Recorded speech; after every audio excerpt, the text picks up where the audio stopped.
ಮನಮೋಹನ್ ಸಿಂಗ್ ಅವರು ಪ್ರಧಾನಿಯಾಗಿದ್ದಾಗ ಜಾರಿಗೆ ತಂದಿದ್ದ ಗ್ರಾಮೀಣ ಭಾಗದ ಬಡವರ ಕೈ ಹಿಡಿದಿದ್ದ ಮನ್ರೇಗಾ ಯೋಜನೆ ಇನ್ಮುಂದೆ ಮನ್ರೇಗಾಗೆ ಉಳಿಯೋದಿಲ್ಲ. ಮಹಾತ್ಮ ಗಾಂಧಿ ಹೆಸರನ್ನ ತೆಗೆದು ರಾಮನ ಹೆಸರನ್ನ ಸೇರಿಸಿ ಯೋಜನೆ ಹೆಸರಲ್ಲಿ ರಾಜಕೀಯ ಮಾಡೋದು ನಡೆದಿರುವಾಗ ಗ್ರಾಮೀಣ ಜನರ ಬಗೆಗಿನ ಕಾಳಜಿಯೂ ಇಲ್ಲವಾಗಿದೆ ಅನ್ನೋದು ಸ್ಪಷ್ಟ. ಮಹಾತ್ಮ ಗಾಂಧಿ ರಾಷ್ಟ್ರೀಯ ಗ್ರಾಮೀಣ ಉದ್ಯೋಗ ಖಾತ್ರಿ ಯೋಜನೆಯನ್ನ ವಿಬಿಜಿ ರಾಮ್ಜಿ ಅಂದರೆ ವಿಕಸಿತ ಭಾರತ ಉದ್ಯೋಗ ಖಾತ್ರಿ ಮತ್ತು ಜೀವನೋಪಾಯ ಮಿಷನ್ ಅಂತ ಬದಲಿಸಲಾಗಿದೆ. ಹೊಸ ಮಸೂದೆಯನ್ನು ಡಿಸೆಂಬರ್ 18ನೇ ತಾರೀಕು ಲೋಕಸಭೆಯಲ್ಲಿ ವಿಪಕ್ಷಗಳ ಪ್ರತಿಭಟನೆಯ ನಡುವೆನೇ ಅಂಗೀಕರಿಸಲಾಗಿದೆ.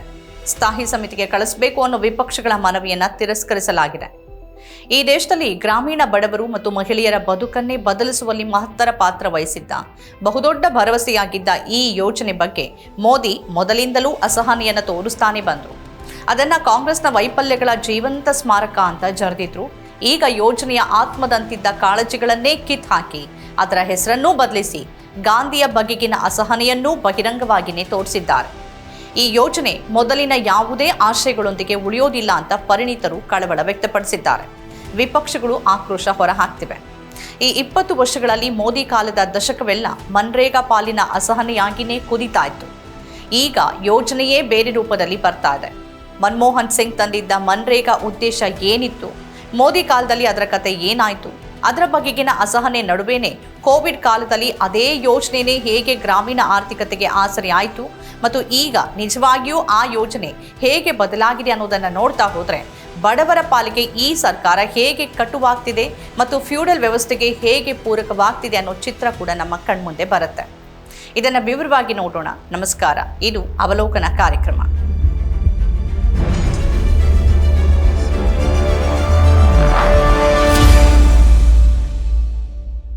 2005ರಲ್ಲಿ ಜಾರಿಗೆ ಬಂದ ಮಹಾತ್ಮ ಗಾಂಧಿ ರಾಷ್ಟ್ರೀಯ ಗ್ರಾಮೀಣ ಉದ್ಯೋಗ ಖಾತ್ರಿ ಕಾಯ್ದೆ ಅಂದರೆ ಮನ್ರೇಗಾ 20 ವರ್ಷಗಳನ್ನು ಪೂರೈಸಿದೆ. ಈಗ ಅದನ್ನು ಬದಲಾವಣೆ ಹೆಸರಲ್ಲಿ ಮುಗಿಸಿ ಹಾಕಲಾಗಿದೆ. ಈ ಕಾನೂನಿನಿಂದ ಮಹಾತ್ಮ ಗಾಂಧಿಯವರ ಹೆಸರನ್ನು ತೆಗೆದು ಹಾಕೋದ್ರೊಂದಿಗೆ ಯೋಜನೆಯ ನಿಜವಾದ ಉದ್ದೇಶಕ್ಕೂ ಕೊನೆ ಹಾಡಲಾಗಿದೆ. ಮನ್ರೇಗಾ ಇನ್ಮುಂದೆ ಮೊದಲಿದ್ದ ಹಾಗೆ ಇರೋದಿಲ್ಲ, ಅದು ಕೊನೆಯಾಗ್ತಾ ಇದೆ. ಮನ್ರೇಗಾ ಸಂಸತ್ತಿನ ಸರ್ವಾನುಮತದ ಒಪ್ಪಿಗೆ ಪಡೆದೇ ಬಂದಿದ್ರು ಆ ಸಮಯದಲ್ಲಿ ಕಾನೂನಿನ ಸದೃಢತೆ ಬಗ್ಗೆ ಅನೇಕ ಅರ್ಥಶಾಸ್ತ್ರಜ್ಞರಿಗೆ ಅನುಮಾನಗಳಿದ್ವು ಅಂತ ವಿಶ್ಲೇಷಣೆಗಳು ಹೇಳುತ್ತೆ. ಕಾಯ್ದೆ ಜಾರಿಗೆ ಬಂದ ಕೂಡಲೇ ಹಲವಾರು ಅನುಷ್ಠಾನ ಅಡೆತಡೆಗಳು ಉದ್ಭವಿಸಿದ್ವು. ಅಷ್ಟಾಗಿನೂ ಮನ್ರೇಗಾ ಉದ್ಯೋಗ ಖಾತ್ರಿ ನೀಡುವಲ್ಲಿ ತನ್ನ ಅಸಾಧಾರಣ ತಾಕತ್ತನ್ನೇ ತೋರಿಸಿತು. ಈ ಯೋಜನೆಗೆ ಗ್ರಹಣ ಹಿಡಿಯೋಕೆ ಶುರುವಾಗಿಯೇ ದಶಕ ದಾಟಿತು. ಮೋದಿ ಅಧಿಕಾರಕ್ಕೆ ಬಂದಾಗಿನಿಂದಲೂ ಇದು ಅವರಿಗೆ ಬೇಡವಾದ ಯೋಜನೆಯಾಗಿತ್ತು. ಆದರೂ ಅದಕ್ಕೆ ಪರ್ಯಾಯವಾದ ಏನನ್ನೂ ತರಲಾಗದ ಅವರಿಗೆ ಈ ಯೋಜನೆಯನ್ನೇ ಉಳಿಸ್ಕೊಳ್ಳೋದು ಅನಿವಾರ್ಯವೂ ಆಗಿತ್ತು. ಆದರೆ ಈಗ ಅದನ್ನ ಮುಗಿಸಾಕ್ಲಾಗ್ತಾ ಇದೆ. ವಿಕಸಿತ ಭಾರತ ಉದ್ಯೋಗ ಖಾತ್ರಿ ಮತ್ತು ಜೀವನೋಪಾಯ ಮಿಷನ್ ಗ್ರಾಮೀಣ ಮಸೂದೆ 2025 ಡಿಸೆಂಬರ್ 18ನೇ ತಾರೀಕು ಲೋಕಸಭೆಯಲ್ಲಿ ಅಂಗೀಕರಿಸಲಾಗಿದೆ. ವಿಪಕ್ಷಗಳ ಪ್ರತಿಭಟನೆಯ ನಡುವೆನೇ ಲೋಕಸಭೆಯಲ್ಲಿ ಮಸೂದೆ ಅಂಗೀಕಾರಗೊಂಡಿದ್ದು, ಇನ್ನು ರಾಜ್ಯಸಭೆಯಲ್ಲಿ ಮಂಡಿಸೋಕೆ ತಯಾರಿ ನಡೆದಿದೆ. ಈ ಹೊಸ ಮಸೂದೆಯಲ್ಲಿ ಏನಿದೆ, ಅದರ ಮೂಲಕ ಮೋದಿ ಸರ್ಕಾರ ಏನ್ ಮಾಡೋಕ್ ಹೊರಟಿದೆ ಅನ್ನೋದನ್ನ ನೋಡೋಕ್ಕಿಂತ ಮುಂಚೆ ಮನಮೋಹನ್ ಸಿಂಗ್ ತಂದಿದ್ದ ಮನ್ರೇಗಾ ಹೇಗಿತ್ತು ಅನ್ನೋದನ್ನ ನಾವು ಒಮ್ಮೆ ಗಮನಿಸಬೇಕು. 2005ರಲ್ಲಿ ಜಾರಿಗೆ ತಂದ ಮಹಾತ್ಮ ಗಾಂಧಿ ರಾಷ್ಟ್ರೀಯ ಗ್ರಾಮೀಣ ಉದ್ಯೋಗ ಖಾತ್ರಿ ಕಾಯ್ದೆ 1970ರ ದಶಕದ ಆರಂಭದಲ್ಲಿ ಮಹಾರಾಷ್ಟ್ರ ಸರ್ಕಾರ ಮೊದಲು ಪರಿಚಯಿಸಿದ ಉದ್ಯೋಗ ಖಾತ್ರಿ ಯೋಜನೆಯಿಂದ ಅಂದರೆ EGSನಿಂದ ಪ್ರೇರಿತವಾಗಿದೆ. ತೀವ್ರ ಬರ, ಕ್ಷಾಮ ಮತ್ತು ವ್ಯಾಪಕ ಗ್ರಾಮೀಣ ಬಡತನಕ್ಕೆ ಪರಿಹಾರವಾಗಿ 1972 ಮತ್ತು 1974ರ ನಡುವೆ EGS ಅನ್ನು ಪ್ರಾರಂಭ ಮಾಡಲಾಯಿತು. ಅದು ನಿಗದಿತ ವೇತನದಲ್ಲಿ ಉದ್ಯೋಗವನ್ನು ಖಾತ್ರಿಪಡಿಸುವ ಮೂಲಕ ಕೆಲಸದ ಹಕ್ಕನ್ನು ಗುರುತಿಸುವ ಭಾರತದ ಮೊದಲ ಶಾಸನಬದ್ಧ ಯೋಜನೆಯಾಗಿತ್ತು. ಅದನ್ನು ಆಧರಿಸಿ ಕಾಂಗ್ರೆಸ್ ತನ್ನ 2004ರ ಚುನಾವಣಾ ಪ್ರಣಾಳಿಕೆಯಲ್ಲಿ ರಾಷ್ಟ್ರವ್ಯಾಪಿ ಉದ್ಯೋಗ ಖಾತ್ರಿ ಯೋಜನೆ ಬಗ್ಗೆ ಭರವಸೆ ನೀಡಿದ್ದಂತೆ ಮನ್ರೇಗಾ ಯೋಜನೆಯನ್ನ ಜಾರಿಗೆ ತಂತು. ಇದು ದೇಶದಾದ್ಯಂತ ಉದ್ಯೋಗ ವಂಚಿತರಾಗಿ ವಲಸೆ ಹೋಗ್ತಿದ್ದ ಕಾರ್ಮಿಕರಿಗೆ ಗ್ರಾಮೀಣ ಭಾಗದಲ್ಲಿ ಉದ್ಯೋಗವನ್ನು ನೀಡೋಕೆ ಹಾಗೆ ದುಡಿಮೆಗೆ ತಕ್ಕಂತೆ ದಿನಗೂಲಿ ಕೊಡೋದಕ್ಕೆ ತರಲಾದ ಯೋಜನೆ. ಮನ್ರೇಗಾ ಯೋಜನೆಯ ಮುಖ್ಯ ಉದ್ದೇಶವೇ ಗ್ರಾಮೀಣ ಪ್ರದೇಶದ ಬಡ ಕುಟುಂಬಗಳಿಗೆ ಆರ್ಥಿಕ ಭದ್ರತೆಯನ್ನ ನೀಡುವುದು ಮತ್ತು ಪ್ರತಿ ಕುಟುಂಬದ ಒಬ್ಬರಿಗೆ ವರ್ಷದಲ್ಲಿ ಕನಿಷ್ಠ 100 ದಿನಗಳ ವೇತನ ಸಹಿತ ಉದ್ಯೋಗವನ್ನು ಖಚಿತಪಡಿಸೋದು. ಇದು ಕೌಶಲ್ಯವಿಲ್ಲದ ಕೆಲಸಗಳಿಗೆ ಆದ್ಯತೆ ನೀಡುತ್ತೆ ಮತ್ತು ಮಹಿಳೆಯರು, ಪರಿಶಿಷ್ಟ ಜಾತಿ ಪಂಗಡದವರು, ಹಿಂದುಳಿದ ವರ್ಗದವರಿಗೆ ಉದ್ಯೋಗವನ್ನು ನೀಡಿ ಅವರ ಬದುಕು ಕಟ್ಟಿಕೊಳ್ಳುವಂತೆ ನೆರವಾಗುತ್ತೆ. ದುರ್ಬಲ ವರ್ಗದವರಿಗೆ ಆದ್ಯತೆ ನೀಡುವ ಮೂಲಕ ಸಾಮಾಜಿಕ ನ್ಯಾಯದ ಉದ್ದೇಶವನ್ನು ಸಾಧಿಸುತ್ತೆ.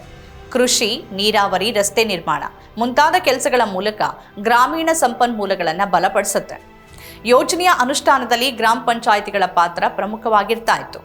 ಈ ಯೋಜನೆ ಗ್ರಾಮೀಣ ಜನರ ಆದಾಯ ಹೆಚ್ಚಳಕ್ಕೆ ದೊಡ್ಡ ಪಾಲನ್ನ ನೀಡಿತು. ಹೆಚ್ಚಿನ ಸಂಖ್ಯೆಯಲ್ಲಿ ಮಹಿಳೆಯರ ಪಾಲ್ಗೊಳ್ಳುವಿಕೆ ಇರೋದ್ರಿಂದ ಸ್ತ್ರೀ ಸಬಲೀಕರಣವನ್ನು ಸಾಧಿಸಿತು. ಒಟ್ಟಾರೆಯಾಗಿ ಮನ್ರೇಗಾ ಯೋಜನೆ ಗ್ರಾಮೀಣ ಭಾರತದ ಆರ್ಥಿಕ ಮತ್ತು ಸಾಮಾಜಿಕ ಅಭಿವೃದ್ಧಿಗೆ ದೊಡ್ಡ ಬಲವನ್ನು ಒದಗಿಸಿತು. ಮನ್ರೇಗಾವನ್ನ ಹಂತಗಳಲ್ಲಿ ಜಾರಿಗೆ ತರಲಾಯಿತು. ಮೊದಲು ಫೆಬ್ರವರಿ 2, 2006ರಂದು 200 ಜಿಲ್ಲೆಗಳಲ್ಲಿ ಇದನ್ನು ಜಾರಿಗೊಳಿಸಲಾಯಿತು. ನಂತರ 2007ರಲ್ಲಿ ಇನ್ನೂ 130 ಜಿಲ್ಲೆಗಳಲ್ಲಿ ತರಲಾಯಿತು. ಅಂತಿಮವಾಗಿ ಏಪ್ರಿಲ್ 1, 2008ರಂದು ದೇಶದಾದ್ಯಂತ ಇದನ್ನು ವಿಸ್ತರಿಸಲಾಯಿತು. ಮನ್ರೇಗಾ ಆರಂಭಿಕ ವರ್ಷಗಳ ಬಗ್ಗೆ ಡೇಟಾ ಲಭ್ಯವಿಲ್ಲವಾದರೂ ಕೂಡ ಅದರ ಅಡಿಯಲ್ಲಿನ ಉದ್ಯೋಗ ಸೃಷ್ಟಿಯ ಅಧಿಕೃತ ಅಂದಾಜುಗಳನ್ನ 2 ಸ್ವತಂತ್ರ ಸಮೀಕ್ಷೆಗಳು ಮಾಡಿವೆ. ಅವ್ಯಾವು ಅಂತಂದ್ರೆ 68ನೇ ರಾಷ್ಟ್ರೀಯ ಮಾದರಿ ಸಮೀಕ್ಷೆ ಅಂದ್ರೆ NSS ಮತ್ತು 2ನೇ ಭಾರತ ಮಾನವ ಅಭಿವೃದ್ಧಿ ಸಮೀಕ್ಷೆ ಅಂದ್ರೆ IHDS2. ಉದ್ಯೋಗ ಸೃಷ್ಟಿ 2008-09ರಲ್ಲಿ ಮನ್ರೇಗಾ ಇಡೀ ದೇಶಕ್ಕೆ ವಿಸ್ತರಣೆಯಾಯಿತು. ಹೆಚ್ಚಿನ ವರ್ಷಗಳಲ್ಲಿ ಮನ್ರೇಗಾ ಉದ್ಯೋಗ ಸೃಷ್ಟಿ 200ರಿಂದ 300 ಕೋಟಿ ಮಾನವ ದಿನಗಳ ನಡುವೆ ಇತ್ತು. ಗಮನಾರ್ಹ ಸಂಗತಿ ಏನು ಅಂತಂದ್ರೆ 2009-10ರಲ್ಲಿ ವಿಶ್ವದಾದ್ಯಂತ ಆರ್ಥಿಕ ಬಿಕ್ಕಟ್ಟಿನ ಹೊತ್ತಲ್ಲಿ ಮತ್ತು 2020-22ರಲ್ಲಿ ಕೋವಿಡ್ ಕಾಲದಲ್ಲಿ ಮನ್ರೇಗಾ ಅಡಿಯಲ್ಲಿ ಉದ್ಯೋಗ ಸೃಷ್ಟಿ ಹಿಂದಿನ ವರ್ಷಗಳಿಗಿಂತ ಹೆಚ್ಚಿತ್ತು. ಆದರೆ 2014-15ರ ಒಂದೇ ವರ್ಷದಲ್ಲಿ ಉದ್ಯೋಗ ಸೃಷ್ಟಿ 200 ಕೋಟಿ ಮಾನವ ದಿನಗಳಿಗಿಂತ ಕಡಿಮೆಯಾಯಿತು. ಹಿಂದಿನ ವರ್ಷಕ್ಕೆ ಹೋಲಿಸಿದ್ರೆ ಅದು 25% ಅಂದ್ರೆ 166 ಕೋಟಿ ಮಾನವ ದಿನಗಳಿಗೆ ಕುಸಿತಿತ್ತು. ಅದು ಮೋದಿ ನೇತೃತ್ವದ NDA ಸರ್ಕಾರದ ಮೊದಲ ವರ್ಷವಾಗಿತ್ತು. 2014-15ರ ಕುಸಿತ ಮನ್ರೇಗಾ ಕುರಿತ ಮೋದಿ ಸರ್ಕಾರದ ದ್ವೇಷವನ್ನೇ ಸೂಚಿಸುತ್ತೆ. ಯೋಜನೆಯನ್ನ ಆಯ್ದ ಜಿಲ್ಲೆಗಳಿಗೆ ಸೀಮಿತಗೊಳಿಸುವ ಅಲ್ಪಾವಧಿಯ ಪ್ರಯತ್ನದಲ್ಲೂ ಕೂಡ ಆ ದ್ವೇಷ ಸ್ಪಷ್ಟವಾಗಿತ್ತು. 2023-24ರಲ್ಲಿ ಮನ್ರೇಗಾ 309 ಕೋಟಿ ಮಾನವ ದಿನಗಳ ಉದ್ಯೋಗವನ್ನು ಸೃಷ್ಟಿ ಮಾಡಿತು. ಅಂದರೆ ಸುಮಾರು 6 ಕೋಟಿ ಕುಟುಂಬಗಳಿಗೆ ಸರಾಸರಿ 50 ದಿನಗಳ ಕೆಲಸವನ್ನು ಒದಗಿಸಿತ್ತು. 2023-24ರಲ್ಲಿ ಸುಮಾರು 50 ಲಕ್ಷ ಕುಟುಂಬಗಳು ಪೂರ್ಣ 100 ದಿನಗಳ ಕೆಲಸವನ್ನ ಪಡೆದವು. ಪ್ರಾದೇಶಿಕ ಉದ್ಯೋಗ ವಿತರಣೆ ಮನ್ರೇಗಾ ರಾಷ್ಟ್ರೀಯ ಮಟ್ಟದಲ್ಲಿ ಹೆಚ್ಚಿನ ಪ್ರಮಾಣದ ಉದ್ಯೋಗವನ್ನ ಸೃಷ್ಟಿ ಮಾಡುತ್ತೆ. ಆದರೆ ಉದ್ಯೋಗದ ವಿತರಣೆಯಲ್ಲಿ ತೀವ್ರ ಅಸಮಾನತೆ ಕಾಣಿಸುತ್ತೆ. 2011-12ರಲ್ಲಿ ತಮಿಳುನಾಡು, ಆಂಧ್ರಪ್ರದೇಶ, ಉತ್ತರ ಪ್ರದೇಶ, ರಾಜಸ್ಥಾನ ಮತ್ತು ಮಧ್ಯಪ್ರದೇಶ ಈ 5 ರಾಜ್ಯಗಳು ಒಟ್ಟು ಮನ್ರೇಗಾ ಉದ್ಯೋಗಗಳಲ್ಲಿ ಅರ್ಧಕ್ಕಿಂತ ಹೆಚ್ಚನ್ನ ಪಡೆದಿದ್ವು. 2023-24ರಲ್ಲಿ ಮಧ್ಯಪ್ರದೇಶದ ಬದಲು ಬಿಹಾರ ಆ 5 ರಾಜ್ಯಗಳ ಪಟ್ಟಿಯಲ್ಲಿತ್ತು ಮತ್ತು ಆ ವರ್ಷನೂ 50%ಕ್ಕಿಂತ ಹೆಚ್ಚು ಮನ್ರೇಗಾ ಉದ್ಯೋಗಗಳು ಅವೇ 5 ರಾಜ್ಯಗಳಲ್ಲಿದ್ವು. 2011-12 ಮತ್ತು 2023-24 ಈ 2 ವರ್ಷಗಳಲ್ಲಿ ಆಂಧ್ರಪ್ರದೇಶ, ಛತ್ತೀಸ್ಗಢ, ಹಿಮಾಚಲ ಪ್ರದೇಶ, ಕೇರಳ, ರಾಜಸ್ಥಾನ, ತಮಿಳುನಾಡು ಮತ್ತು ತೆಲಂಗಾಣ ಈ 7 ರಾಜ್ಯಗಳು ತಲಾವಾರು ಆಧಾರದ ಮೇಲೆ ಹೆಚ್ಚಿನ ಮನ್ರೇಗಾ ಉದ್ಯೋಗವನ್ನ ಪಡೆದಿದ್ವು.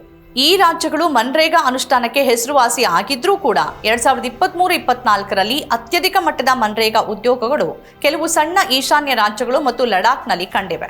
2011-12ರಲ್ಲಿ ಬಿಹಾರ, ಗುಜರಾತ್, ಒಡಿಶಾ, ಮಹಾರಾಷ್ಟ್ರ ಮತ್ತು ಉತ್ತರ ಪ್ರದೇಶದಂತಹ ಹೆಚ್ಚಿನ ಜನಸಂಖ್ಯೆ ಹೊಂದಿರುವ ಕೆಲ ರಾಜ್ಯಗಳು ಸೇರಿದಂತೆ ಹಲವಾರು ರಾಜ್ಯಗಳಲ್ಲಿ ಮನ್ರೇಗಾ ಕಾರ್ಯರೂಪಕ್ಕೆ ಬರಲಿಲ್ಲ. 2023-24ರಲ್ಲಿ ಈ ಕೆಲವು ರಾಜ್ಯಗಳಲ್ಲಿ ಯೋಜನೆ ಚುರುಕುಗೊಂಡಿದ್ದಾದರೂ ಗುಜರಾತ್ ಮತ್ತು ಮಹಾರಾಷ್ಟ್ರದಲ್ಲಿ ಮನ್ರೇಗಾ ಉದ್ಯೋಗ ಪ್ರಮಾಣ ಬಹಳ ಕಡಿಮೆ ಇತ್ತು. ಗುಜರಾತ್ ನಾಯಕತ್ವ ಮನ್ರೇಗಾ ಬಗ್ಗೆ ಎಂದಿಗೂ ಹೆಚ್ಚು ಆಸಕ್ತಿಯನ್ನು ತೋರಿಸಿಲ್ಲವಾದ್ರಿಂದ ಅಲ್ಲಿ ಮನ್ರೇಗಾ ಉದ್ಯೋಗ ಕಡಿಮೆ ಇರೋದ್ರಲ್ಲಿ ಆಶ್ಚರ್ಯವೇನಿಲ್ಲ. ಮಹಿಳೆಯರ ಪಾಲ್ಗೊಳ್ಳುವಿಕೆ ಆರಂಭದಿಂದಲೂ ಮನ್ರೇಗಾ ಗ್ರಾಮೀಣ ಮಹಿಳೆಯರನ್ನ ಹೆಚ್ಚಿನ ಸಂಖ್ಯೆಯಲ್ಲಿ ಆಕರ್ಷಿಸಿದೆ. ಇದು ಅವರಿಗೆ ಸ್ವಂತ ಆದಾಯ ಗಳಿಸೋಕೆ ಒಂದು ಅವಕಾಶ ಆಗಿದೆ. ಮನೆಯ ಹತ್ರನೇ ಕೆಲಸ ಲಭ್ಯ ಇರುತ್ತೆ ಮತ್ತು ಕೆಲಸದ ವಾತಾವರಣ ಸಾಕಷ್ಟು ಸುರಕ್ಷಿತ ಮತ್ತು ಮಹಿಳೆಯರಿಗೆ ಪುರುಷರಂತೇನೆ ವೇತನ ನೀಡಲಾಗುತ್ತೆ. 2008-09ರಲ್ಲಿ ಯೋಜನೆಯನ್ನ ಇಡೀ ದೇಶಕ್ಕೆ ವಿಸ್ತರಿಸಿದಾಗ ರಾಷ್ಟ್ರೀಯ ಮಟ್ಟದಲ್ಲಿ ಮಹಿಳೆಯರ ಪಾಲು 50%ರಷ್ಟಿತ್ತು. ಮತ್ತದು ಹೆಚ್ಚಾನೇ ಇದೆ ಅನ್ನೋದು ಹೌದಾದ್ರೂ ವೇತನ ಕಡಿತ ಅವರು ಬೇರೆ ಕಡೆಗೆ ಹೊರಳುವಂತೆ ಮಾಡಿರೋದು ನಿಜ. 2011-12 ಮತ್ತು 2023-24ರಲ್ಲಿ ಹಲವಾರು ರಾಜ್ಯಗಳಲ್ಲಿ ಮುಖ್ಯವಾಗಿ ಉತ್ತರ ಭಾರತದಲ್ಲಿ ಮಹಿಳೆಯರ ಪಾಲು ನಿಗದಿತ ಕನಿಷ್ಠ 1/3 ಭಾಗಕ್ಕಿಂತ ಕಡಿಮೆ ಇತ್ತು. 2011-12ರಲ್ಲಿ ಬಿಹಾರ, ಜಾರ್ಖಂಡ್, ಉತ್ತರ ಪ್ರದೇಶ, ಪಶ್ಚಿಮ ಬಂಗಾಳ, ಜಮ್ಮು ಕಾಶ್ಮೀರ ಮತ್ತು ಹಲವಾರು ಈಶಾನ್ಯ ರಾಜ್ಯಗಳಲ್ಲಿ ಈ ಕನಿಷ್ಠ ಮಾನದಂಡವನ್ನ ಈವರೆಗೆ ಮುಟ್ಟಲಾಗಿಲ್ಲ. 2023-24ರ ಹೊತ್ತಿಗೆ ಜಮ್ಮು ಕಾಶ್ಮೀರ ಹೊರತುಪಡಿಸಿ ಎಲ್ಲಾ ರಾಜ್ಯಗಳಲ್ಲಿ ಮನ್ರೇಗಾ ಕೆಲಸದಲ್ಲಿ ಮಹಿಳೆಯರ ಪಾಲು 1/3 ಭಾಗಕ್ಕಿಂತ ಹೆಚ್ಚಾಗಿದೆ. ಅಂಚಿನಲ್ಲಿರುವ ಗುಂಪುಗಳ ಪಾಲ್ಗೊಳ್ಳುವಿಕೆ 2006-7ರಿಂದ 2010-11ರ ಅವಧಿಯಲ್ಲಿ ಪರಿಶಿಷ್ಟ ಪಂಗಡಗಳ ಪಾಲು ಮನ್ರೇಗಾ ಉದ್ಯೋಗಗಳಲ್ಲಿ ಕಡಿಮೆ ಆಯಿತು. ಆದರೆ ಪರಿಶಿಷ್ಟ ಜಾತಿಗಳ ಪಾಲು ಹೆಚ್ಚಾಯಿತು. 2006ರ ಫೆಬ್ರವರಿ 2ರಂದು ಕಾಯ್ದೆ ಆರಂಭದಲ್ಲಿ ಜಾರಿಗೆ ಬಂದ 200 ಜಿಲ್ಲೆಗಳಲ್ಲಿ ಹಲವು ಜಿಲ್ಲೆಗಳು ದೊಡ್ಡ ಪ್ರಮಾಣದ ST ಜನಸಂಖ್ಯೆಯನ್ನ ಹೊಂದಿದವ ಆಗಿದ್ವು. ಯೋಜನೆ ವಿಸ್ತರಿಸಿದಂತೆ ST ಸಮುದಾಯಗಳ ಪಾಲು ಮನ್ರೇಗಾ ಉದ್ಯೋಗದಲ್ಲಿ ತಗ್ಗಿತು ಮತ್ತು SCಗಳ ಪಾಲು ಹೆಚ್ಚಾಯಿತು. ಆದರೆ 2010-11ರಿಂದ 2011-12ರ ಅವಧಿಯಲ್ಲಿ ಅವೆರಡೂ ಕೂಡ ಕುಸಿದವು. 2011-12ರ ನಂತರ ಎಸ್ಟಿಗಳ ಪಾಲು ಸರಿಸುಮಾರಾಗಿ ಉಳಿತಾದ್ರೂ ಕೂಡ ಎಸ್ಸಿಗಳ ಪಾಲು ಸ್ವಲ್ಪ ಹೆಚ್ಚು ಕಡಿಮೆ ಆಯಿತು. ಇದಕ್ಕೆ ಯಾವುದೇ ಸಮರ್ಥನೀಯ ಕಾರಣಗಳು ತಿಳಿತಾ ಇಲ್ಲ ಅಂತ ಸಮೀಕ್ಷೆಗಳು ಹೇಳುತ್ತೆ. ಈ ಕುಸಿತದ ಹೊರತಾಗಿಯೂ 2023-24ರಲ್ಲಿ ಮನ್ರೇಗಾ ಉದ್ಯೋಗಗಳಲ್ಲಿ ಎಸ್ಸಿ ಮತ್ತು ಎಸ್ಟಿಗಳ ಒಟ್ಟು ಪಾಲು 37%ರಷ್ಟಿದೆ. ವೇತನ ಪಾವತಿ ಮನ್ರೇಗಾ ಕಾಯ್ದೆಯಡಿಯಲ್ಲಿ ಕಾರ್ಮಿಕರು 14 ದಿನಗಳಲ್ಲಿ ಪಾವತಿಗೆ ಅರ್ಹರಾಗಿರ್ತಾರೆ. ಆದರೂ 20 ವರ್ಷಗಳ ನಂತರ ಈ ಹಕ್ಕು ಅಸ್ಪಷ್ಟವಾಗಿಯೇ ಉಳಿದಿದೆ. ಅದು ವಿಳಂಬವಾದ ಸಂದರ್ಭವೇ ಹೆಚ್ಚು. ವಿಳಂಬಿತ ಪಾವತಿಗಳ ಪ್ರಮಾಣ ಬಿಹಾರದಲ್ಲಿ 19%ರಿಂದ ಪಶ್ಚಿಮ ಬಂಗಾಳದಲ್ಲಿ 80%ರವರೆಗೆ ಇದೆ. ಈ ವ್ಯತಿರಿಕ್ತತೆಗಳಿಗೆ ಯಾವುದೇ ಸ್ಪಷ್ಟ ಕಾರಣ ಇಲ್ಲವಾದರೂ ಕೆಲವೊಮ್ಮೆ ರಾಜಕೀಯ ಪಕ್ಷಪಾತ ನಡೆಯುತ್ತೆ. ಉದಾಹರಣೆಗೆ ಬಿಜೆಪಿ ಅಧಿಕಾರದಲ್ಲಿರುವ ಬಿಹಾರದಲ್ಲಿ ವೇತನ ಪಾವತಿ ಆಗ್ತಾ ಇದ್ರು ವಿಪಕ್ಷ ಅಧಿಕಾರದಲ್ಲಿರುವ ಪಶ್ಚಿಮ ಬಂಗಾಳಕ್ಕೆ ವೇತನ ಪಾವತಿಯನ್ನ ಕೇಂದ್ರ ಸರ್ಕಾರ ತಡೆ ಹಿಡಿಯುತ್ತೆ. ಇದೇನೇ ಇದ್ರೂ ಕೂಡ ಗ್ರಾಮೀಣ ಉದ್ಯೋಗ ಖಾತ್ರಿ ಕಾಯ್ದೆಯ ಕಾರ್ಯಸಾಧ್ಯತೆ ಮತ್ತು ಸುಸ್ಥಿರತೆಯನ್ನ ಮನ್ರೇಗಾ ತೋರಿಸಿದೆ ಅನ್ನೋದಂತೂ ನಿಜ. ಆದರೆ ಈಗ ಇಂತಹ ಮಹತ್ವದ ಯೋಜನೆಗೆ ಕೊನೆ ಹಾಡಿದಂತಾಗಿದೆ. ಮನ್ರೇಗಾವನ್ನ ಈಗ ವಿಬಿಜಿ ರಾಮ್ಜಿ ಅಂತ ಬದಲಾಯಿಸಲಾಗಿರುವಾಗ ಇದು ಹಿಂದಿನ ಯೋಜನೆಗಿಂತ ಹೇಗೆ ಭಿನ್ನವಾಗಿದೆ ಅನ್ನೋದನ್ನ ನಾವು ನೋಡಬೇಕು. ಹೊಸ ಮಸೂದೆ ಪ್ರಸ್ತಾಪಿಸಿರುವ ಪ್ರಮುಖ ಬದಲಾವಣೆಗಳು ಯಾವ್ದ್ಯಾವುದು ಅಂತಂದ್ರೆ, ಮೊದಲನೇದಾಗಿ ಉದ್ಯೋಗ ಖಾತ್ರಿ ದಿನಗಳನ್ನ 100ರಿಂದ 125ಕ್ಕೆ ಹೆಚ್ಚಿಸಲಾಗಿದೆ. ಆದರೆ ಆ ಕೆಲಸದ ಕೋಟವನ್ನ ಖಾಲಿ ಮಾಡುವ ಕುಟುಂಬಗಳ ಸಂಖ್ಯೆ ಬಹಳ ಸೀಮಿತವಾಗಿದೆ. ಉದಾಹರಣೆಗೆ 2024-25ರಲ್ಲಿ ಪ್ರತಿ ಮನೆಗೆ ಸರಾಸರಿ ಉದ್ಯೋಗ ದಿನಗಳ ಸಂಖ್ಯೆ ಕೇವಲ 50 ಆಗಿತ್ತು. ವಾಸ್ತವವಾಗಿ ಕಳೆದ ಹಣಕಾಸು ವರ್ಷದಲ್ಲಿ 100 ದಿನಗಳನ್ನು ಪೂರ್ಣಗೊಳಿಸಿದ ಕುಟುಂಬಗಳ ಸಂಖ್ಯೆ 40.70 ಲಕ್ಷ. ಈ ಹಣಕಾಸು ವರ್ಷದಲ್ಲಿ ಕೇವಲ 6.74 ಲಕ್ಷ ಕುಟುಂಬಗಳು ಮಾತ್ರ 100 ದಿನಗಳ ಮಿತಿಯನ್ನ ತಲುಪಿವೆ. ಮನ್ರೇಗಾದಲ್ಲಿ ಕನಿಷ್ಠ 100 ದಿನಗಳ ಕೆಲಸ ಅನ್ನೋದು ಅದರ ಗರಿಷ್ಠ ಮಿತಿಯೂ ಆಗಿದೆ. ಆದರೂ ಸರ್ಕಾರ ನಿಗದಿತ ಕೋಟವನ್ನ ಮೀರಿ ಹೆಚ್ಚುವರಿ 50 ದಿನಗಳ ಉದ್ಯೋಗಕ್ಕೆ ಅವಕಾಶ ಕೊಡುತ್ತೆ. ಹೀಗಿರುವಾಗ ಹೊಸ ಮಸೂದೆಯಲ್ಲಿನ 125 ದಿನಗಳ ಉಲ್ಲೇಖ ಕೂಡ ಹೊಸ ಭ್ರಮೆಯನ್ನು ಸೃಷ್ಟಿ ಮಾಡುವುದಕ್ಕೆ ಇರುವಂತಿದೆ. ಎರಡನೇದಾಗಿ, ಕೇಂದ್ರ ಸರ್ಕಾರವೇ ಸಂಪೂರ್ಣ ವೇತನ ಪಾವತಿಸುವ ಮನ್ರೇಗಾಕ್ಕಿಂತ ಭಿನ್ನವಾಗಿ ರಾಜ್ಯಗಳು ವೇತನದ ಹೊರೆಯನ್ನ ಹಂಚಿಕೊಳ್ಬೇಕು ಅನ್ನೋ ಪ್ರಸ್ತಾಪ ಈ ಹೊಸ ಮಸೂದೆಯಲ್ಲಿದೆ. ರಾಜ್ಯಗಳ ಹಣಕಾಸು ಸ್ಥಿತಿ ಈಗಾಗಲೇ ಉತ್ತಮವಾಗಿಲ್ಲದಿರುವಾಗ ಇದು ಹಲವಾರು ರಾಜ್ಯಗಳಿಗೆ ಮತ್ತೊಂದು ಹೊರೆ ಆಗಲಿದೆ. ಈ ವೇತನ ಹಂಚಿಕೆ ಪ್ರಸ್ತಾಪ ಕೇಂದ್ರ ಮತ್ತು ರಾಜ್ಯಗಳ ನಡುವೆ 60-40ರ ಅನುಪಾತದಲ್ಲಿ ಇರುತ್ತೆ. ಈಶಾನ್ಯ ಮತ್ತು ಹಿಮಾಲಯದ ರಾಜ್ಯಗಳಿಗೆ ಇದು 90-10 ಆಗಿದೆ. ಕೇಂದ್ರದ ಪ್ರಮಾಣಿತ ಹಂಚಿಕೆಯನ್ನ ಮೀರಿದ್ರೆ ರಾಜ್ಯಗಳೇ 100% ವೆಚ್ಚವನ್ನ ಭರಿಸಬೇಕಾಗತ್ತೆ. ಮೂರನೇದಾಗಿ, ಕೃಷಿ ಋತುವಿನಲ್ಲಿ ಉದ್ಯೋಗ ಖಾತ್ರಿ ಇರೋದಿಲ್ಲ. ಹೊಸ ಮಸೂದೆ ಬಿತ್ತನೆ ಮತ್ತು ಕೊಯ್ಲು ಸಮಯದಲ್ಲಿ ಉದ್ಯೋಗ ಖಾತ್ರಿ ಯೋಜನೆಯನ್ನ 60 ದಿನಗಳವರೆಗೆ ಸ್ಥಗಿತಗೊಳಿಸುವ ನಿಬಂಧನೆಯನ್ನ ತಂದಿದೆ. ಸಾಕಷ್ಟು ಕೃಷಿ ಕಾರ್ಮಿಕರ ಲಭ್ಯತೆಗಾಗಿ ಈ ಕ್ರಮ ಅಂತ ಹೇಳಲಾಗಿದೆ. ರಾಜ್ಯಗಳು ಈ 60 ದಿನಗಳ ಅವಧಿಯನ್ನ ಮುಂಚಿತವಾಗಿ ತಿಳಿಸಬೇಕಿರತ್ತೆ. ಈ 60 ದಿನಗಳ ಉದ್ಯೋಗ ಖಾತ್ರಿ ಇಲ್ಲದೆ ಇರೋದು ಕೃಷಿ ಕೆಲಸಕ್ಕೆ ಕಾರ್ಮಿಕರ ಅಲಭ್ಯತೆ ಸಮಸ್ಯೆಯನ್ನ ಬಗೆಹರಿಸಬಹುದಾದ್ರೂ ಕೂಡ ಇಲ್ಲಿ 125 ದಿನಗಳ ಯೋಜನೆ ಅನ್ನೋದರ ಅಸಲಿಯತ್ತು ಏನು ಅನ್ನೋದು ಬಯಲಾಗತ್ತೆ. ಭಾರತದಲ್ಲಿ ಒಂದು ಪ್ರದೇಶದಿಂದ ಮತ್ತೊಂದು ಪ್ರದೇಶಕ್ಕೆ ಬೆಳೆಗಳು ಬದಲಾಗುವ ವೈವಿಧ್ಯಮಯ ಕೃಷಿ ಕ್ಯಾಲೆಂಡರ್ ಇರೋದ್ರಿಂದ ಈ ನಿಬಂಧನೆ ಕೂಡ ಒಂದು ತಂತ್ರದಂತೆಯೇ ಕಾಣಿಸುತ್ತೆ. ಕೃಷಿ ಕೆಲಸದ ಹೆಸರಲ್ಲಿ ವರ್ಷದ 60 ದಿನಗಳ ಕಾಲ ಉದ್ಯೋಗ ಖಾತ್ರಿಯನ್ನ ಸ್ಥಗಿತಗೊಳಿಸೋದ್ರಿಂದ ಗ್ರಾಮೀಣ ಭಾಗದಲ್ಲಿ ವಲಸೆ ಬಿಕ್ಕಟ್ಟು ಹೆಚ್ಚಾಗುವ ಸಾಧ್ಯತೆ ಇದೆ. ಬಿತ್ತನೆ ಅಥವಾ ಕೊಯ್ಲು ಇಲ್ಲದ ಸಮಯದಲ್ಲೂ ಉದ್ಯೋಗ ಸಿಗದೇ ಇದ್ರೆ ಬಡವರು ಅನಿವಾರ್ಯವಾಗಿ ನಗರಗಳಿಗೆ ವಲಸೆ ಹೋಗಬೇಕಾಗತ್ತೆ. ಇದು ಗ್ರಾಮೀಣ ಆರ್ಥಿಕತೆಯ ಬೆನ್ನೆಲುಬನ್ನ ಮುರಿಯುವಂತಿದೆ. ಬಡವರ ಬದುಕನ್ನ ಹಸನು ಮಾಡೋದಕ್ಕಿಂತಲೂ ಹೆಚ್ಚಾಗಿ ಕೃಷಿ ಕೂಲಿ ಕಾರ್ಮಿಕರ ವೇತನವನ್ನ ಕಡಿಮೆ ಮಟ್ಟದಲ್ಲಿರಿಸೋಕೆ ಬಯಸುವ ಪ್ರಬಲ ವರ್ಗಗಳ ಹಿತಾಸಕ್ತಿ ಕಾಯುವ ಪ್ರಯತ್ನವಾಗಿ ಈ ಬದಲಾವಣೆ ಕಾಣ್ತಾ ಇದೆ. ಮನ್ರೇಗಾ ಯೋಜನೆಯನ್ನ ಕಾಂಗ್ರೆಸ್ ವೈಫಲ್ಯದ ಸ್ಮಾರಕ ಅಂತ ಜರಿದಿದ್ದ ಮೋದಿ ಅದೇ ಯೋಜನೆಯನ್ನ ಈಗ ಯಾಕೆ ಬದಲಾಯಿಸಿದ್ರು ಅನ್ನೋ ಪ್ರಶ್ನೆ ಸಹಜ. ಪ್ರಸ್ತಾವಿತ ಕಾನೂನು ರಾಜ್ಯ ಸರ್ಕಾರಗಳ ಮೇಲಿನ ಹೆಚ್ಚಿನ ಆರ್ಥಿಕ ಹೊರೆಗೆ ಕಾರಣವಾಗಲಿದೆ ಅಂತ ವಿಶ್ಲೇಷಕರು ಹೇಳ್ತಿದ್ದಾರೆ. ಮಸೂದೆಯಲ್ಲಿನ ಹಲವಾರು ನಿಬಂಧನೆಗಳು ಯೋಜನೆಯನ್ನ ಬೇಡಿಕೆಗೆ ಅನುಗುಣವಾದ ಉದ್ಯೋಗ ಖಾತ್ರಿಯಿಂದ ಪೂರೈಕೆ ಚಾಲಿತ ಯೋಜನೆಯಾಗಿ ಬದಲಾಯಿಸುತ್ತೆ ಅಂತ ಅವರು ಹೇಳ್ತಾರೆ. ಮನಮೋಹನ್ ಸಿಂಗ್ ಕಾಲದ ಮನ್ರೇಗಾ, ಆರ್ಟಿಐ ಕಾಯ್ದೆ ಮತ್ತು ಆಹಾರದ ಹಕ್ಕಿನಂತಹ ಪ್ರಮುಖ ಶಾಸನಗಳು ಸರ್ಕಾರದ ಹೊಣೆಗಾರಿಕೆಯನ್ನ ಹೆಚ್ಚಿಸಿದ್ವು. ಆದರೆ ಕಾಲಾನಂತರದಲ್ಲಿ ಪಾರದರ್ಶಕತೆಯನ್ನ ಬದಿಗಿಟ್ಟ ಸರ್ಕಾರಗಳಿಂದ ಆರ್ಟಿಐ ವ್ಯವಸ್ಥಿತವಾಗಿ ದುರ್ಬಲಗೊಂಡಿದೆ. ಮನ್ರೇಗಾ ಯೋಜನೆಯಲ್ಲಿ ಹಗರಣಗಳನ್ನು ತಡೆಯೋಕೆ ಸಾಮಾಜಿಕ ತಪಾಸಣೆ ಎಂಬ ಬಲಿಷ್ಠ ವ್ಯವಸ್ಥೆ ಇತ್ತು. ಗ್ರಾಮಸ್ಥರೇ ಸೇರಿ ಕಾಮಗಾರಿಗಳನ್ನು ಪರಿಶೀಲಿಸುವ ಅಧಿಕಾರವನ್ನು ಹೊಂದಿದ್ರು. ಈಗ ಯೋಜನೆ ಕೇಂದ್ರಿತವಾಗ್ತಿರೋದ್ರಿಂದ ಮತ್ತು ತಂತ್ರಜ್ಞಾನದ ಅತಿಯಾದ ಬಳಕೆಯಿಂದಾಗಿ ಈ ತಳಮಟ್ಟದ ಪಾರದರ್ಶಕತೆ ಮಾಯವಾಗಲಿದೆ. ಸ್ಥಳೀಯ ಗ್ರಾಮ ಪಂಚಾಯಿತಿಗಳ ಅಧಿಕಾರವನ್ನ ಮೊಟಕುಗೊಳಿಸಿ ದೆಹಲಿಯಿಂದಲೇ ಎಲ್ಲವನ್ನೂ ನಿಯಂತ್ರಿಸುವ ಕ್ರಮ ಭ್ರಷ್ಟಾಚಾರಕ್ಕೆ ಹೊಸ ದಾರಿ ಮಾಡಿಕೊಡಬಹುದು ಅನ್ನೋ ಭೀತಿ ಇದೆ. ಈಗ ಮನ್ರೇಗಾ ಬದಲಿಗೆ ಹೊಸ ಮಸೂದೆ ಬಂದಿರೋದ್ರಿಂದ ಉದ್ಯೋಗ ಖಾತ್ರಿ ಕಾನೂನು ನಿಷ್ಪರಿಣಾಮಕಾರಿ ಆಗತ್ತೆ ಅಂತ ಪರಿಣಿತರು ಅನುಮಾನಿಸ್ತಾ ಇದ್ದಾರೆ. ಉದ್ಯೋಗ ಖಾತ್ರಿಯನ್ನ 100 ದಿನಗಳಿಂದ 125 ದಿನಗಳಿಗೆ ಹೆಚ್ಚಿಸುವ ಪ್ರಸ್ತಾಪ ಇದ್ರೂ ಕೆಲಸದ ಹಂಚಿಕೆ ಕೇಂದ್ರ ಸರ್ಕಾರ ನಿರ್ಧರಿಸಿದ ಸ್ಥಿರ ಬಜೆಟ್ನ ಮಿತಿಗೆ ಒಳಪಟ್ಟಿರುತ್ತೆ. ಉದ್ಯೋಗವನ್ನ ಕೇಂದ್ರ ಸೂಚಿಸಿದ ಗ್ರಾಮೀಣ ಪ್ರದೇಶಗಳಿಗೆ ಸೀಮಿತಗೊಳಿಸಲಾಗುತ್ತೆ. ಇನ್ನು ಜನರ ಬೇಡಿಕೆಯಂತೆ ಉದ್ಯೋಗಗಳು ಸಿಗೋದಿಲ್ಲ. ಕೇಂದ್ರ ಸರ್ಕಾರ ಬಜೆಟ್ ಅನ್ನ ಹೊಂದಿದ್ದು ಯಾವುದೇ ಗ್ರಾಮದಲ್ಲಿ ಕೆಲಸ ನೀಡೋದು ಸೂಕ್ತ ಅಂತ ಅದು ಭಾವಿಸಿದ್ರೆ ಮಾತ್ರ ಉದ್ಯೋಗಗಳು ಸಿಗತ್ತೆ. ಇದರೊಂದಿಗೆ ನಾವು ಮನ್ರೇಗಾ ಪೂರ್ವದ ದಿನಗಳಿಗೆ ಮರಳಲಿದ್ದೇವೆ ಅಂತ ಪರಿಣಿತರು ಹೇಳ್ತಿದ್ದಾರೆ. ಬಯೋಮೆಟ್ರಿಕ್ ಹಾಜರಾತಿ ಮತ್ತು ಕಡ್ಡಾಯ ಆಧಾರ್ ಆಧಾರಿತ ಪಾವತಿ ಬಗೆಗಿನ ಮೋದಿ ಸರ್ಕಾರದ ಒತ್ತಾಯದ ಕ್ರಮ ಯೋಜನೆಯನ್ನ ಹಳಿ ತಪ್ಪಿಸಿದೆ ಮತ್ತು ಕಾರ್ಮಿಕರನ್ನ ಹಿಂಡಿ ಹಾಕಿದೆ. ಈ ಕ್ರಮ ಈಗಾಗಲೇ ದೊಡ್ಡ ಮಟ್ಟದಲ್ಲಿ ಕಾರ್ಮಿಕರನ್ನ ಈ ಯೋಜನೆಯಿಂದ ಹೊರಗಿಟ್ಟಿದೆ. ಉದಾಹರಣೆಗೆ ಕಡ್ಡಾಯ KYC ಕ್ರಮ ಇದೇ ಅಕ್ಟೋಬರ್ 10ರಿಂದ ನವೆಂಬರ್ 14ರ ಅವಧಿಯಲ್ಲಿ ಕನಿಷ್ಠ 27 ಲಕ್ಷ ಕಾರ್ಮಿಕರನ್ನ ಅಳಿಸೋಕೆ ಕಾರಣ ಆಯಿತು. ಹೊಸ ಮಸೂದೆ ಕಾರ್ಮಿಕರ ಮೇಲೆ ಡಿಜಿಟಲ್ ಹೊರೆಯನ್ನ ಹೆಚ್ಚಿಸುತ್ತೆ. ದೂರದ ಗ್ರಾಮೀಣ ಪ್ರದೇಶಗಳಲ್ಲಿ ತಂತ್ರಜ್ಞಾನ ವೈಫಲ್ಯ ಇದ್ದಲ್ಲಿ ಹೊಸ ಮಸೂದೆ ಹೆಚ್ಚಿನ ನಿರ್ಗತಿಕ ಫಲಾನುಭವಿಗಳನ್ನ ಯೋಜನೆಯಿಂದ ದೂರ ತಳ್ಳಬಹುದು ಅಂತ ಪರಿಣಿತರು ಹೇಳ್ತಿದ್ದಾರೆ.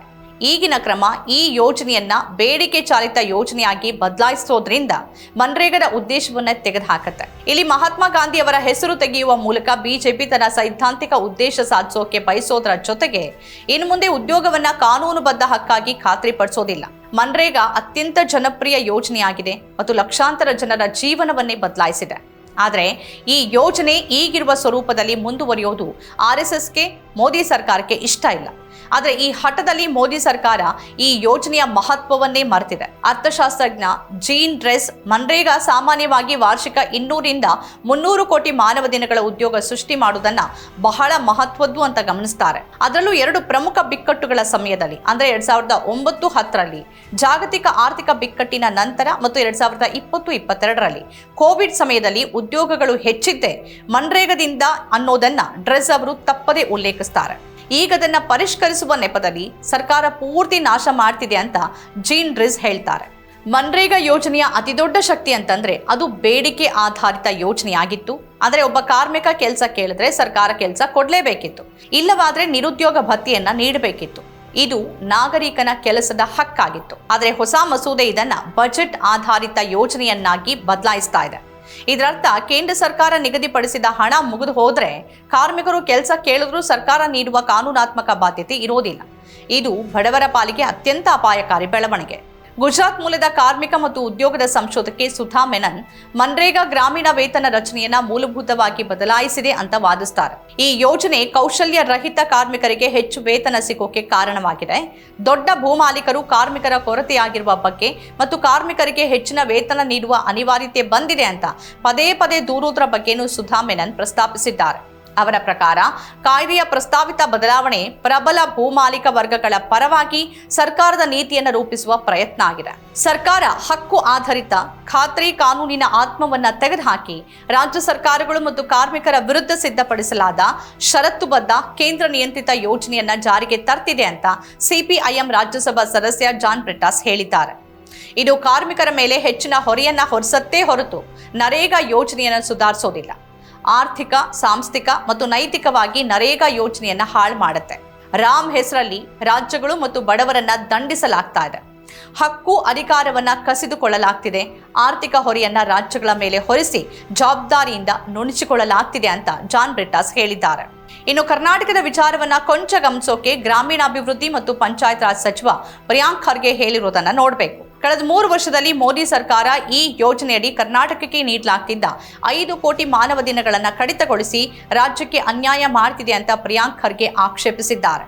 2023-24ರ ಅವಧಿಯಲ್ಲಿ 14 ಕೋಟಿ ಮಾನವ ದಿನಗಳ ಸಂಖ್ಯೆ ಇತ್ತು. 2024-25ರ ಸಾಲಲ್ಲಿ 13 ಕೋಟಿಗೆ ಅದನ್ನು ಇಳಿಸಲಾಯಿತು. 2025-26 ಸಾಲಿನಲ್ಲಿ ಈಗ 9 ಕೋಟಿ ಮಾನವ ದಿನಗಳಿಗೆ ಇದನ್ನು ಇಳಿಸಲಾಗಿದೆ. ಈ ಮೂಲಕ ಕಳೆದ 3 ವರ್ಷಗಳಲ್ಲಿ ಒಟ್ಟು 5 ಕೋಟಿ ಮಾನವ ದಿನಗಳನ್ನು ಕರ್ನಾಟಕ ರಾಜ್ಯಕ್ಕೆ ನಿರಾಕರಿಸಲಾಗಿದೆ ಅಂತ ರಾಜ್ಯದ ಜನತೆಗೆ ಆಗ್ತಿರುವ ಅನ್ಯಾಯದ ಕುರಿತು ಸಚಿವ ಪ್ರಿಯಾಂಕ್ ಖರ್ಗೆ ಆಕ್ರೋಶ ವ್ಯಕ್ತಪಡಿಸಿದ್ದಾರೆ. ಅವರು ಹೇಳಿರುವ ಪ್ರಕಾರ ಕಳೆದ 3 ವರ್ಷಗಳಲ್ಲಿ ಕರ್ನಾಟಕದಲ್ಲಿ 80.25 ಲಕ್ಷ ಬಡ ಕುಟುಂಬಗಳಿಗೆ ಈ ಯೋಜನೆಯಡಿ ಉದ್ಯೋಗವನ್ನು ಒದಗಿಸಲಾಗಿದೆ.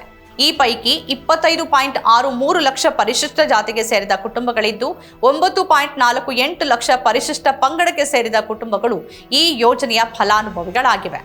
ಇಡೀ ರಾಜ್ಯದಲ್ಲಿ 2023ರಿಂದ ಈಗಿನವರೆಗೆ ಒಟ್ಟು 21,411 ರೂಪಾಯಿ ವೆಚ್ಚದಲ್ಲಿ 15.94 ಲಕ್ಷಕ್ಕೂ ಹೆಚ್ಚು ಗ್ರಾಮೀಣ ಆಸ್ತಿಗಳನ್ನು ಸೃಷ್ಟಿ ಮಾಡಲಾಗಿದೆ.